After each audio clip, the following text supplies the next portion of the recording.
kati industry y'enjaga etuuse mu billions. It's a multi-billion dollar industry.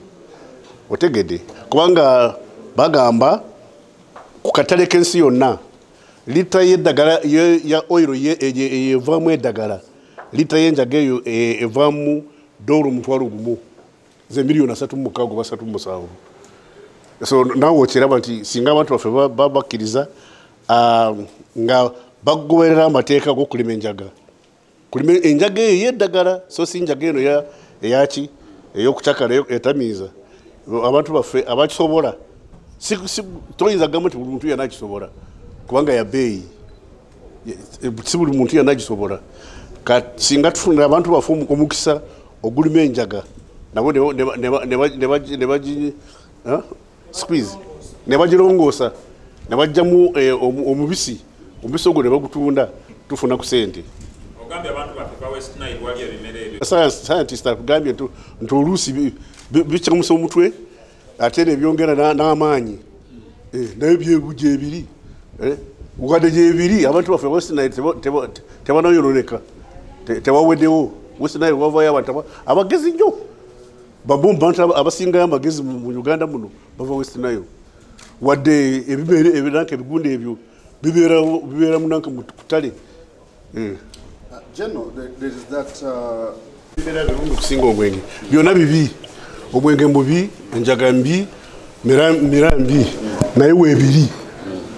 Otegede weebiri. Nze saagala sinywa mwenge, sinywa mira, sinywa enjaga, naye njagala kubategeeza nti waliwo ekika ky'enjaga omuva eddagala. Ate eddagala eryo lya bbeeyi nnyo. Mu nsi yonna abalirima bafuna sente nyingi. Saagala kugaana abantu baffe kulima enjaga eyo evamu eddagala. Si eno eyokutamiiza, si yakutamiiza eyo ey'eddagala. Abagisobola bagirime bafune ku sente nabo bagagawale. Tewali buzibu kubanga aba science batugamba nti eyo enjaga evamu eddagala tetamiiza. Etamiiza yeeyo etavamu ki ddagala. So njagala abantu baffe balime eyo etatamiiza evamu eddagala erya kansa, erya okusesema, erya ne covid kubanga waliwo abantu abalikozesa eddagala eryo ne bawona ki ne baziiza ebizibu bya covid. So njagala naffe tukole ki kubanga Canada bagirima, America bagirima, Israel bagirima, ne Bungereza bagirima, ne South Africa ne Botswana. So oba abalala mu nsi yonna bagirima lwaki ffe tetukola ki. Naye ekizibu ekitulina mu tteeka lyaffe twateekamu enjaga yonna ne tugigaana. Twagaana embidde n'etooke eyali nsobi. Kati njagala tubyawule. Decoration ya Christmas tujje ku y'embaga. Tubadde tebinkwatako kutuusa kati. Naye gwe nategedde nti waliwo abalima himma ne bafuna ku sente. Nengamba lwaki tubeera n'omuntu omu ttiimu y'omupiira babeera 11 kati ffe tulina goalkeeper yekka. Kati tufune ttiimu y'omupiira kwabo abalima himma babafuna sente katwongereko 10 ettiimu ekole ki ewere ate tubeere ne reserve tubeere n'abalala ne B team. Kubanga tulina katubonanka mu ttiimu tulinamu omuntu omu goalkeeper tetulina ba striker tetulina ki katufune abalala tulongose mu tteeka tukkirize abantu baffe okwegatta kwabo abahimma kubanga abahimma Bayudaaya Baisirairi bakola sente. Yes tufunamu naye sente ziddawa. Sente ezo zivaamu ziddawa ewaabwe ate experiment yaabwe eyiseemu tulaba nti bakola bulungi tewali mutawaana bafuna sente.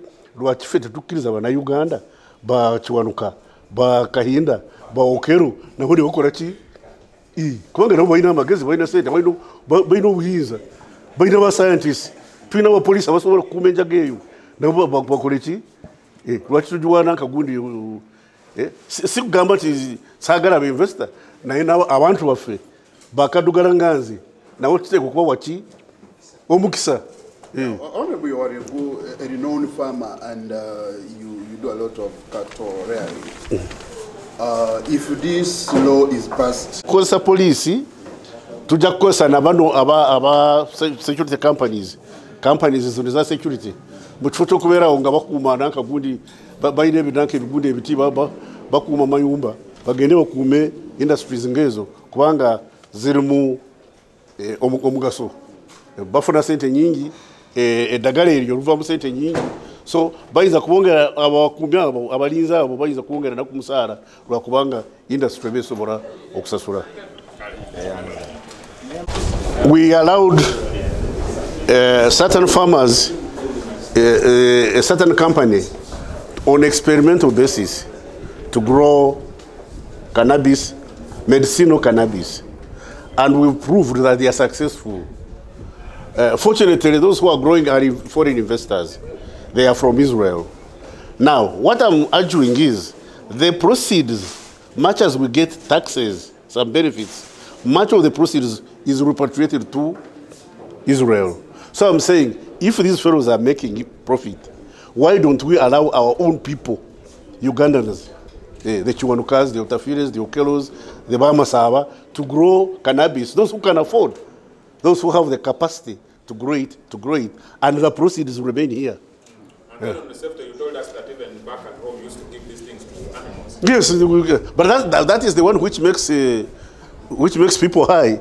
I don't know whether when you give it to the animals, whether they get excited or not.